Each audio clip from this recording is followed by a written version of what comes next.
حضرت عمر رضی اللہ تعالیٰ عنہ جب ایمان لائے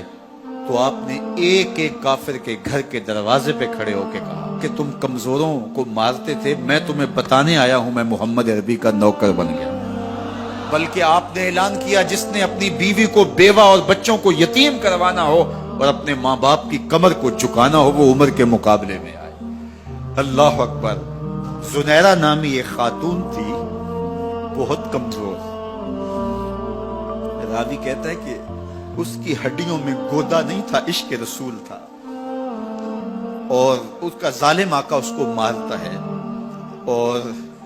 جب مار مار کے تھک جاتا ہے ادھر سے عمر آ رہے ہیں، یہ اسلام لانے کی پہلے کی کہانی ہے، ادھر سے عمر آ رہے ہیں تو اس نے کہا عمر تم جوان آدمی ہو تو یہ چھوڑتی نہیں ہے اپنے نبی کا نام، ذرا تم آؤ۔ تو عمر کوڑا پکڑ لیتے اسے مارتے مارتے تھک جاتے ہیں تو پانی پینے لگتے ہیں، تو کہتے ہیں مجھے تیرے پہ ترس نہیں آیا لیکن میں ذرا پانی پینے لگا ہوں، اور پھر گلے کے اندر ڈال کر کے کوڑا اور اس کی رسی کو بل دیتے ہیں اور اس کی آنکھیں باہر نکل آتی ہیں، اور کہتے ہیں بلا اپنے نبی کو جو تیری آنکھوں کی بینائی واپس کرے۔ اللہ اکبر۔ تو اس نے آسمان کی طرف منہ کر کے کہا مالک میں کبھی بھی آنکھوں کی بینائی نہ مانگتی لیکن اب تیرے نبی کی عزت کا سوال ہے۔ آنکھوں کی بینائی واپس ہو جاتی ہے۔ زنیرہ کو بڑا مارا، آج عمر گلیوں میں آنکھوں میں آنسو ہیں اور عجیب دل بے تاب ہے،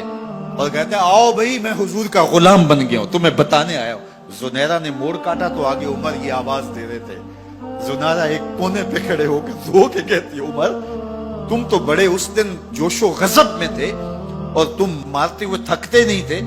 تو عمر نے کہا زنیرہ اس دن میں نے دیکھا نہیں تھا، اب میں محمد عربی کو دیکھ آیا ہوں۔ جنہ ویکھیا نہیں ہو کرن گلاں،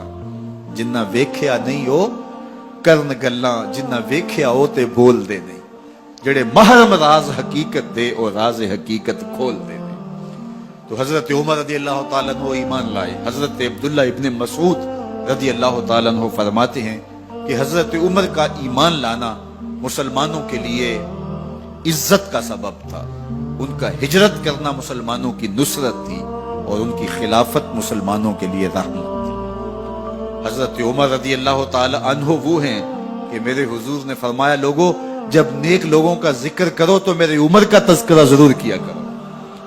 میرا عمر وہ ہے کہ جب وہ ایک سمت سے آ رہا ہو، ایک گلی اور بازار سے آ رہا ہو تو شیطان بھی آ رہا ہو، عمر کو دیکھ کے راستہ تبدیل کر دیتا ہے۔ حضرت عمر رضی اللہ تعالی عنہ کی طبیعت کے اندر جو جاہ و جلال تھا، طبیعت کے اندر جو سختی تھی، وہ اسلام کے اندر آ کر بھی قائم رہی، اور آپ نے وہی سختی، وہی جاہ و جلال جو پہلے مسلمانوں کے خلاف تھا، اب کفار کے خلاف، منافقین کے خلاف حضرت عمر کی طبیعت کے اندر وہ جوش و خروش بدستور موجود رہا۔ لیکن جس دن آپ خلیفہ بنے تو اس دن آپ نے ممبر پہ چڑھ کے جو خطبہ دیا اس میں کہا لوگوں میں سخت اس لیے تھا کہ رسول اللہ نرم تھے، پھر میں سخت اس لیے تھا کہ حضرت ابوبکر صدیق نرم تھے، اب میں تخت خلافت پہ بیٹھا ہوں، اب میری سختی جو ہے وہ نرمی میں تبدیل ہو گئی، صرف فاسقوں، فاجروں اور باغیوں کے لیے میں سخت ہوں، باقی تمہارے لیے نرم ہوں۔ سب سے کم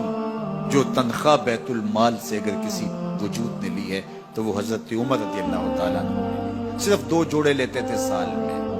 اور راوی کہتا ہے کہ میں نے دیکھا ہے کہ اس میں بھی 17 پیوند لگے ہوتے تھے۔ حضرت عمر رضی اللہ تعالیٰ عنہ کا طرز زندگی، آپ کا انداز معاشرت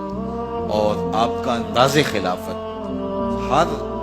لمحہ آپ کی زندگی کا اٹھا کے دیکھیے کتنی مرتبہ قرآن حضرت عمر کی رائے کے مطابق نازل ہوا ہے۔ اللہ تعالیٰ جل شانہ نے ان کو صاحب الہام بنایا تھا۔ ہر امت میں کوئی صاحب الہام ہوتا ہے، حضور کی امت کا صاحب الہام حضرت عمر رضی اللہ تعالیٰ، اور آقا کریم نے انہیں اپنا وزیر قرار دیا، فرمایا